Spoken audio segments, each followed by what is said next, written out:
Okay, good timing, perfect following up with Kim's presentation and before Sam's. This should work out quite well.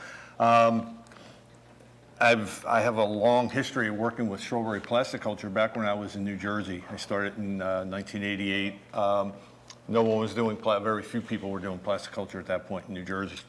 It had been well established in North Carolina, and it had been moving in with Bob Rouse into Maryland. But we thought, well, in New Jersey, especially southern New Jersey, it might work for getting high productivity. We had new varieties coming in that would work. So I thought I would try both the plug system, and then over the 12 years I was there, we modified different systems to try to make it fit to what the growers in New Jersey would work with, whether it's their desire to grow eastern varieties or whether they wanted to really go with the early plasticulture system. So since I've been here, I've been working obviously mostly with grapes, but with this new system, new thing coming in with pesto this year, and some of the new diseases and some other diseases like anthracnose crown rot starting to hit our established varieties of strawberries, I thought, well, I'll look back into my history of some research I did back in the 90s at Rutgers that may be able to help the industry short term here and getting through these severe disease problems. Okay. Not. Oh. Yeah, you took the. There we go. Obligatory slides. Okay, so my topic today is strawberry plasticulture using dormant type, or what the old guys used to call Frigo crowns, of eastern cultivars to minimize Neopest Phthiriopsis risk, as well as maybe anthracnose crown rot.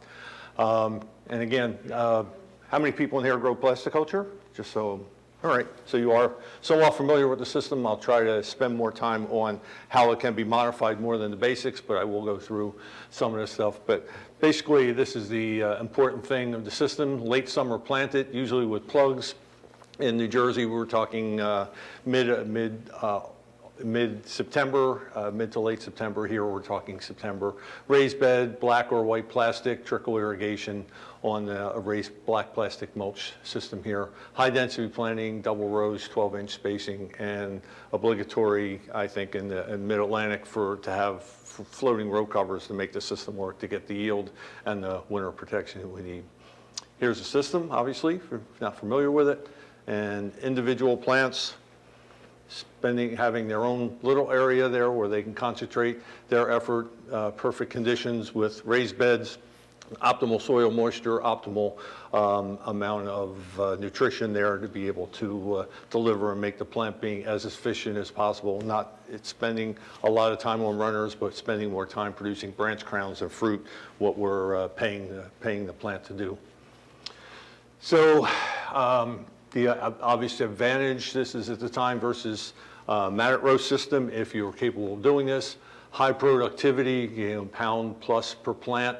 High quality because we're on the raised beds. You're getting less problem with soil, dirt, getting soil on the fruit.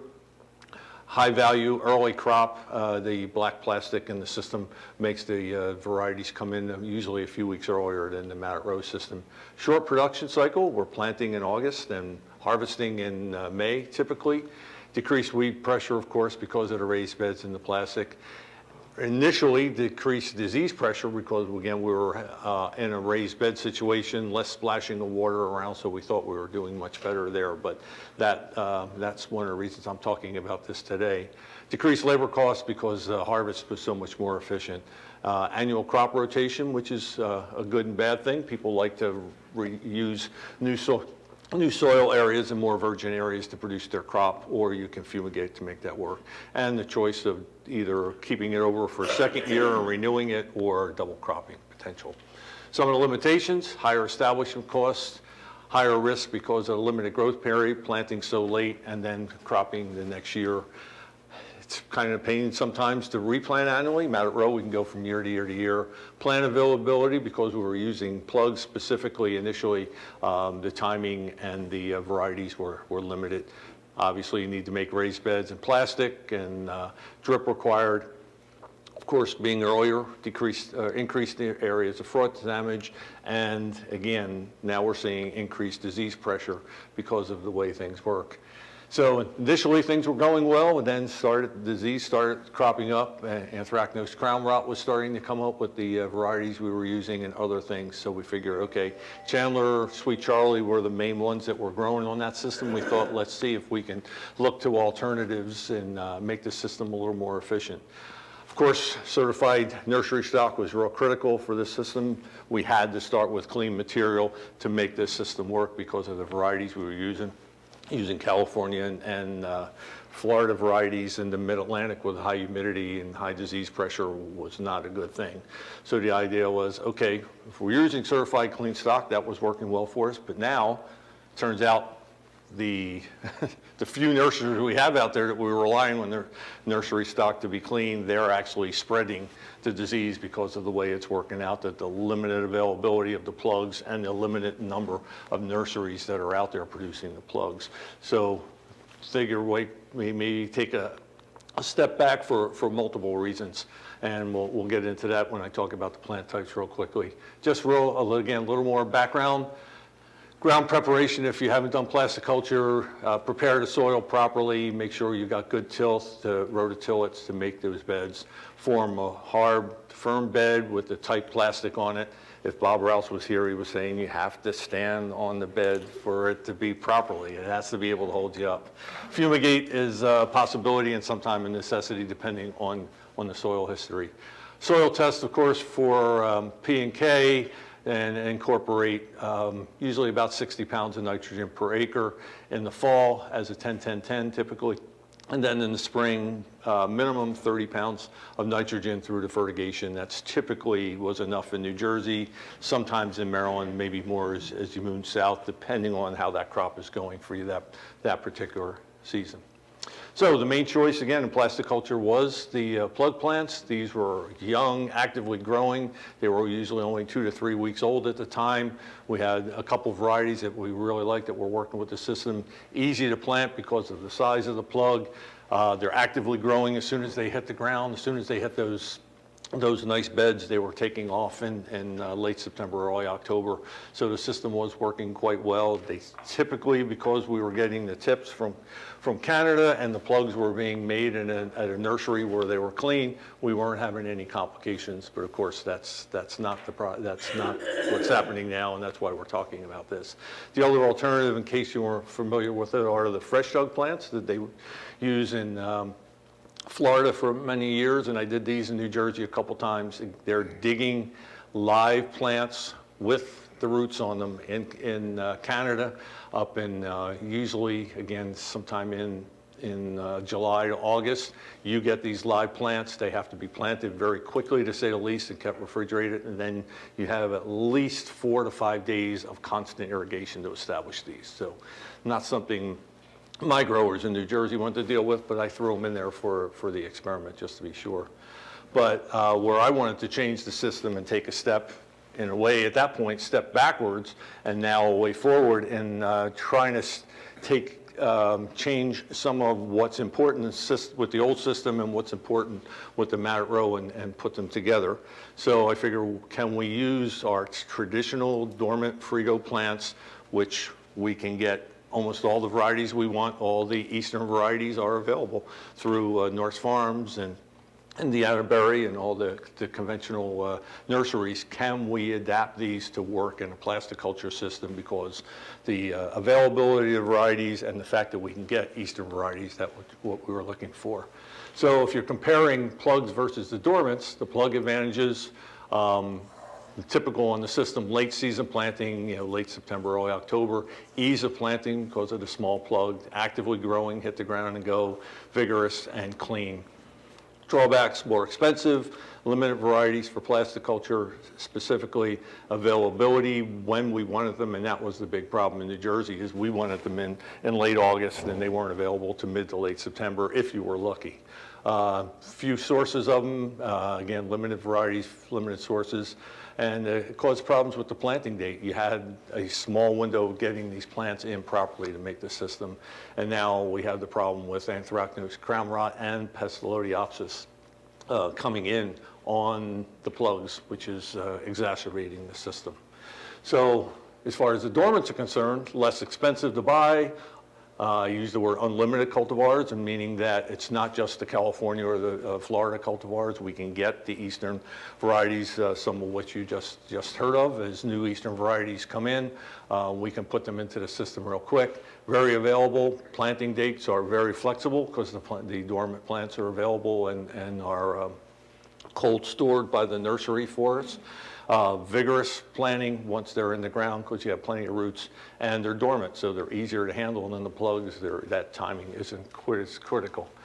Some of the drawbacks: early season planting. Now instead of planting in August through late September, early October, now we have to move the planting back from June into July because the dormant plants can only be stored a certain amount of time as they're dug this time of year. They can only be stored through June and into late July. Planting's a little more difficult than the plugs because the roots are larger, and typically what we do is just take a machete and chop those off, but still harder to plant a dormant plant with a planting wheel than it would be for the plugs. Sometimes if you've planted merit row strawberries before, when you get 25 plants in a group like this, they can be somewhat variable and that harder to get them established.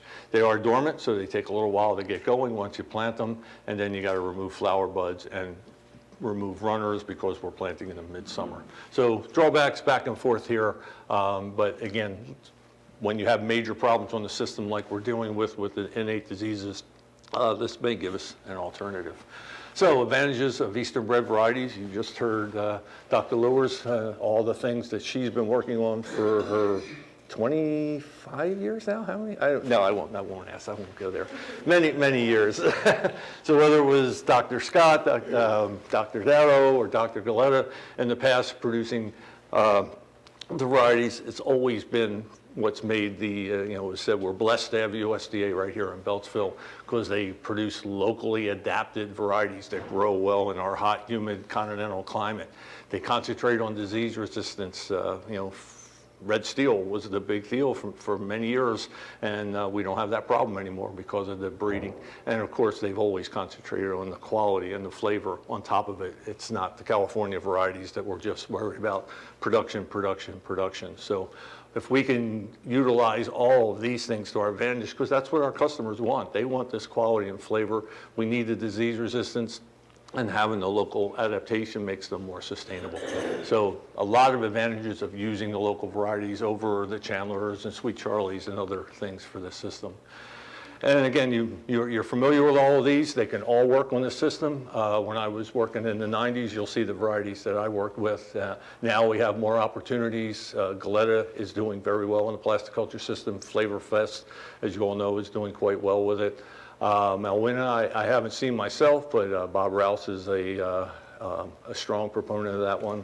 And I don't know if the new ones that you just talked about, if they've been tested out on the Plasticulture system as dormants or not yet, but I think they have the opportunity if we have some plants available. If you have some dormant plants that we can get, we can try them out on a Plasticulture system quickly.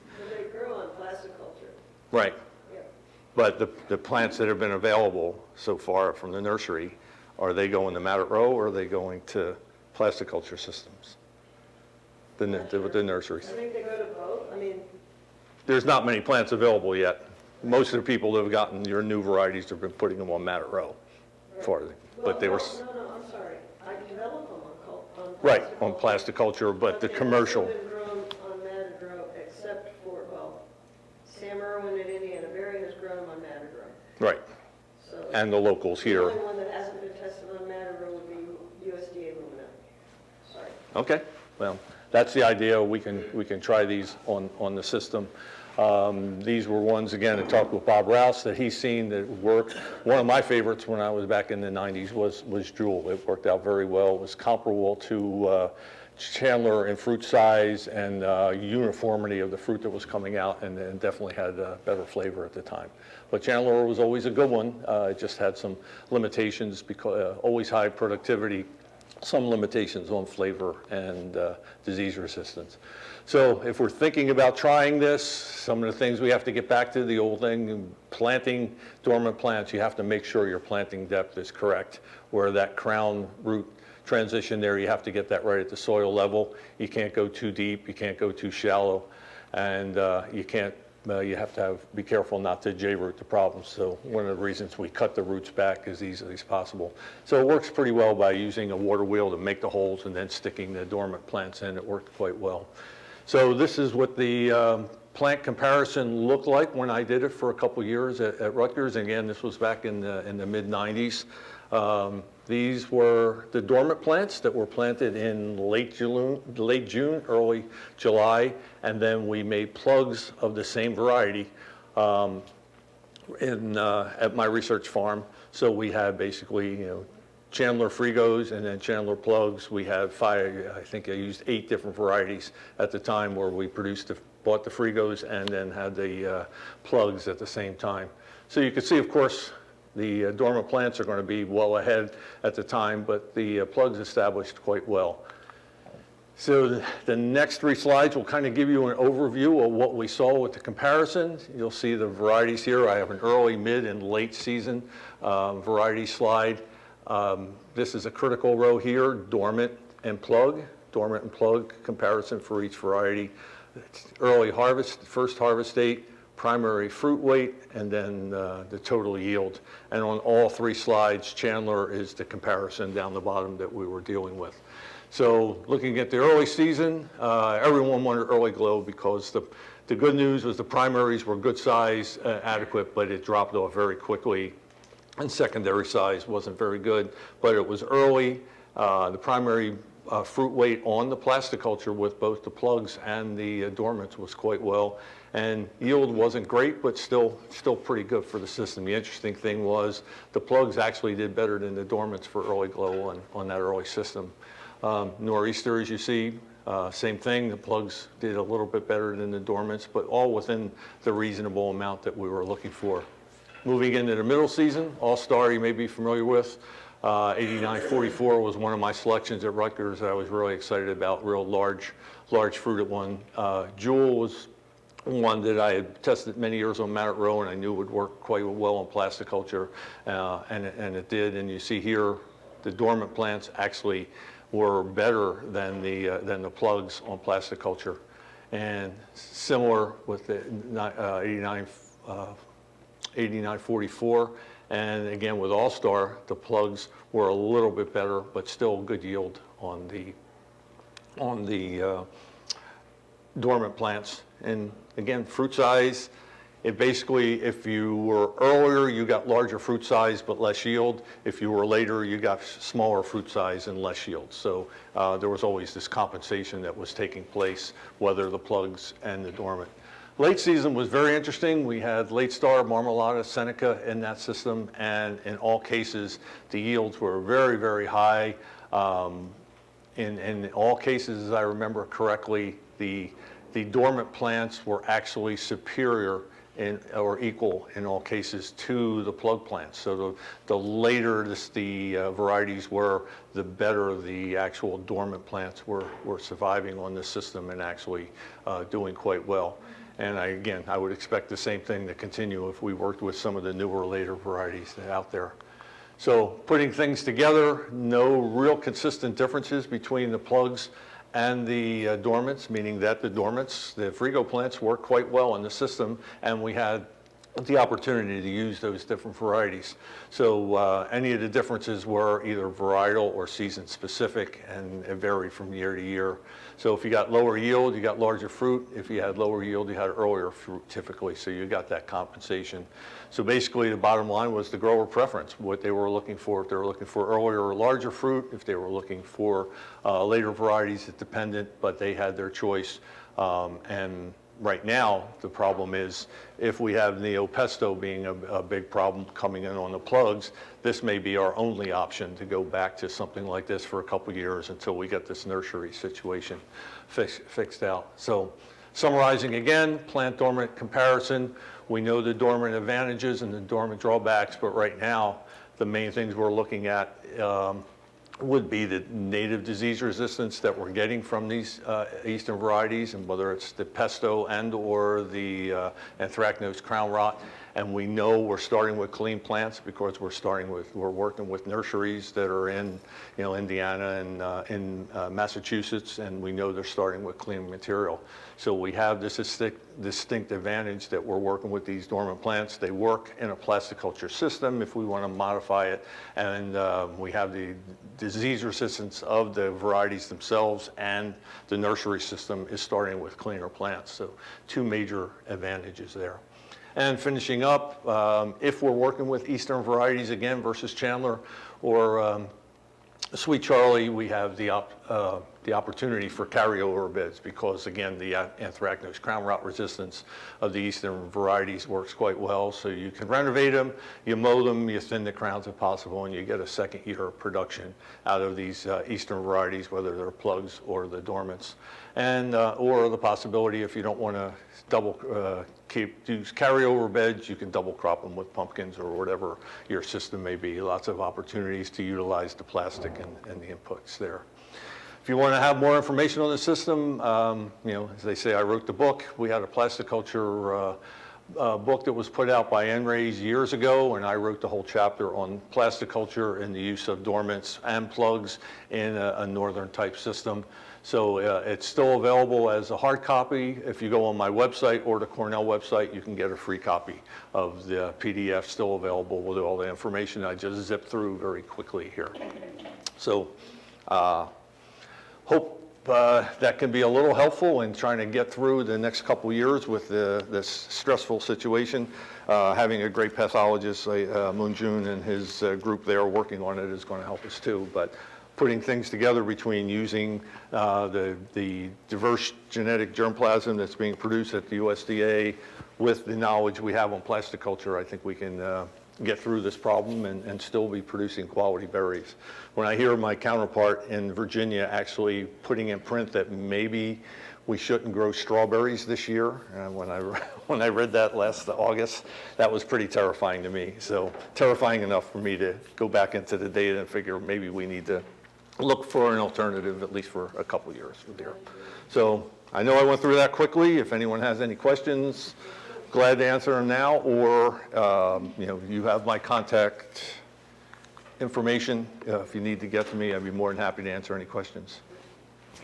Just a quick question, Joe. Last presentation, and in terms of the planting date, your trial, how early were those organ plants planted? When I was doing it back in the 90s, Tim Norse and Norse Farms would say they didn't like to store them past late June.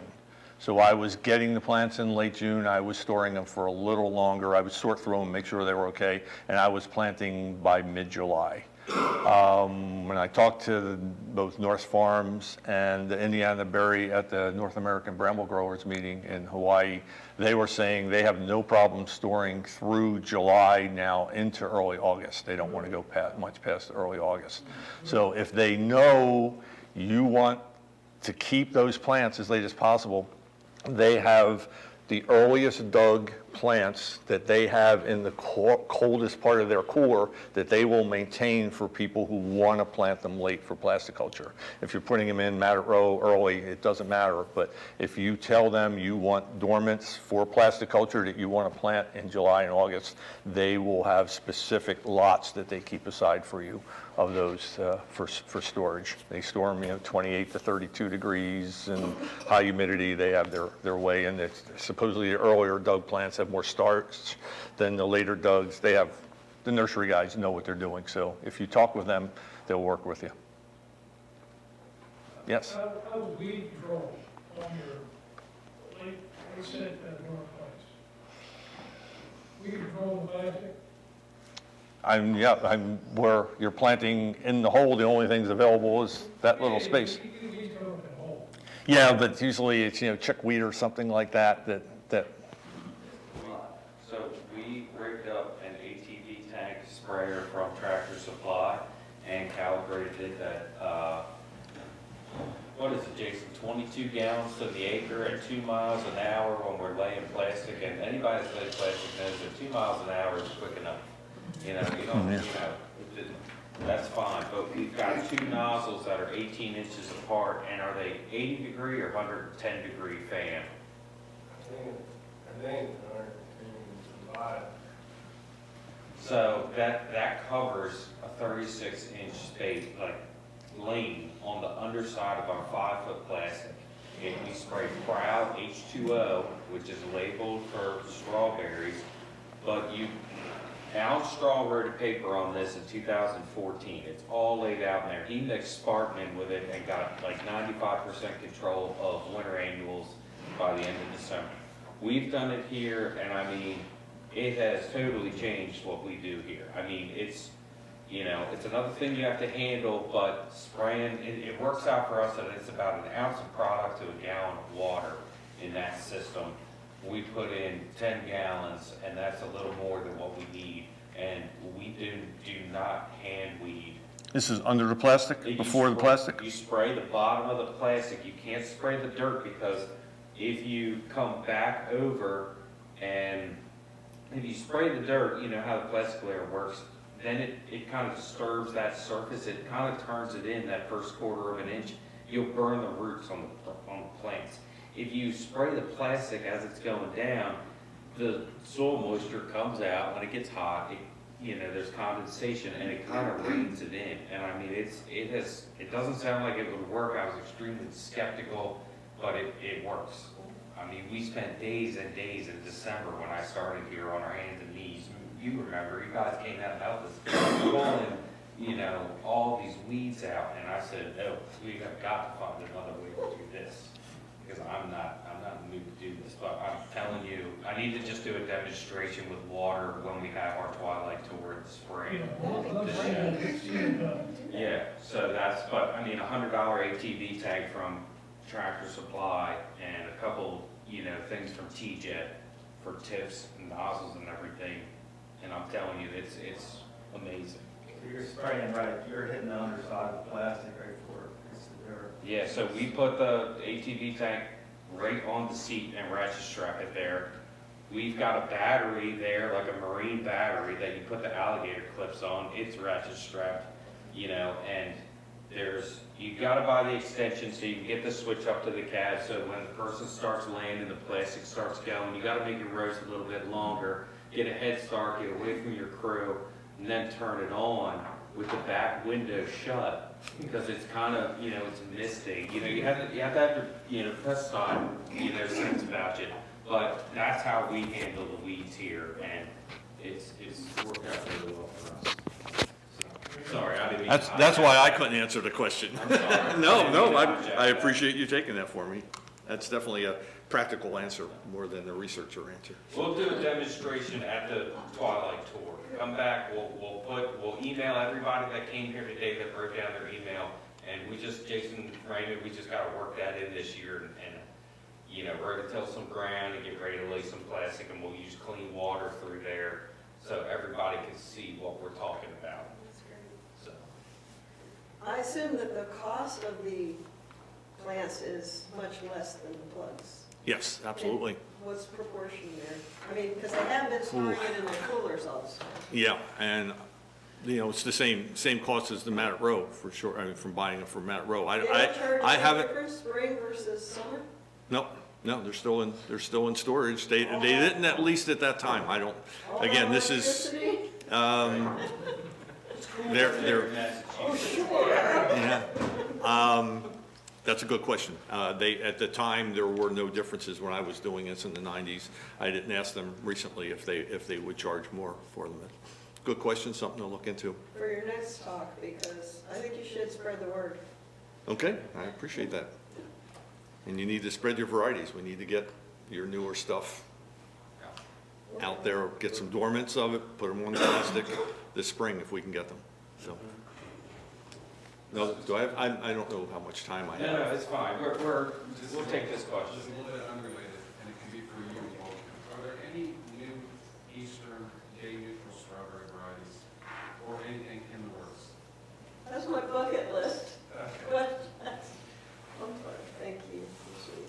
So that, is this working?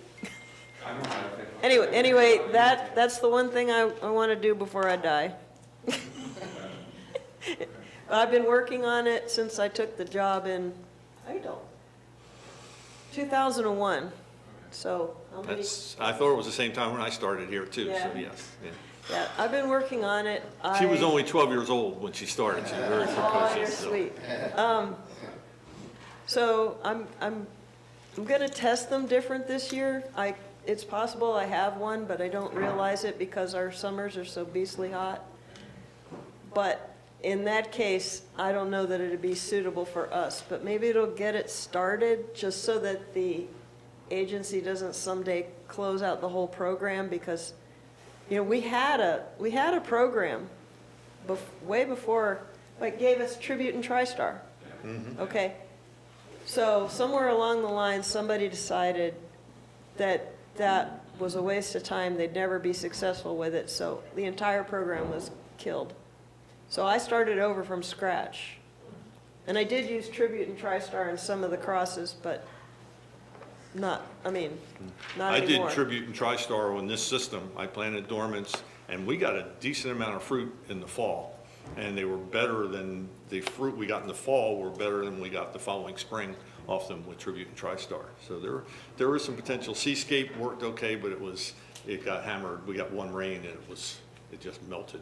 So I don't know what's out there for new material now, but Tribute and TriStar have worked very well, and there's still, Tribute is a very nice quality berry. So. Is our overhead sprinklers mandatory for August, dormant planting on plastic? Not at all. You had a drip? The drip was adequate, and that's all we ever did. We never did the overhead. We had it available if we needed it, but we never utilized it. I utilized it when I did those fresh plants, when we did that planting a different time. That was in a different plot, but we never had to worry about them for the dormants. How much trouble is it to keep the runners off if you plant that early? You go over them like 3 times or something? What I usually ended up doing is, because I knew growers would ask that, the way the runners would go down, they would just sit on the plastic and eventually die. So there were some years where I did nothing. We also tried the weed whacker technique that was mentioned, but in most cases, you know, I had small plots. In some cases, if they were really heavy and getting down into the soil, we would cut them. But in a lot of cases, we just let them go, and you know, it didn't. If anything, because we were planting dormants early and they were so energetic, I didn't mind sapping a little bit of the energy off of them and just letting them put a little bit of energy into the runners. And then in some cases, we actually were using the runners the first year to produce the plugs for the late season planting. So you could double dip with that. If you're pulling the runners, you can actually use them for plugs for later in the season of the eastern varieties, and it worked out well. Good for replants. I'm sorry. Go ahead. If you do want to try the weed whacker, you have to use a wimpy weed whacker, not a gas-powered, not a big, you know, rough weed whacker. And it's got to be wet. Well, It helps to be wet. Use a wimpy string, and it does help if it's wet, but More sliding, yeah. I don't know, mention maybe you have an idea what fungicide a person could follow up with your, I mean, mine could take the abuse, obviously, but if you had a different cultivar that you weren't so comfortable with, or if you felt like using a spray to protect it after you weed whack the runners off, then I'm just gonna think about that over lunch break. Why do you do this? I don't know, what diseases would we get? I guess I worry most about intractable chroma at this point. So plotters, maybe? Or is that too expensive? I don't know. Or if you have early glow, you don't have to worry about it. A what? If you have eastern varieties that are resistant to it, you don't have to worry about Flavorfest, yeah, you can really abuse Flavorfest. it. Yep. Will Roxanne do for runner removal, the shields? You're brave, you're brave. We use it to spray weeds, so with the shields, so. And we had done that at times where we had a shielded spray right at the bottom of the bed where the runners were actually hitting the soil. We did it we didn't try to go up on the plastic with it, but when they were hitting the soil, that's when we tried the gramoxone. It worked okay. I mean, a big part of our erosion control, we have to have you using dormant plants, plastic For lawn removal, most of it, I mean, we're still down by hand removal. And that's the advantage, if we can get plants into late July, early August, we probably won't get as many runners off them. When I was planting mid-June, late June, they were doing some runnering for sure. But the later you go into the season, the less we would see that. We, with a planter and blocking it, my whole family plants, we ride the planter, and we are pretty good about taking them off before we put them on, because they come with some.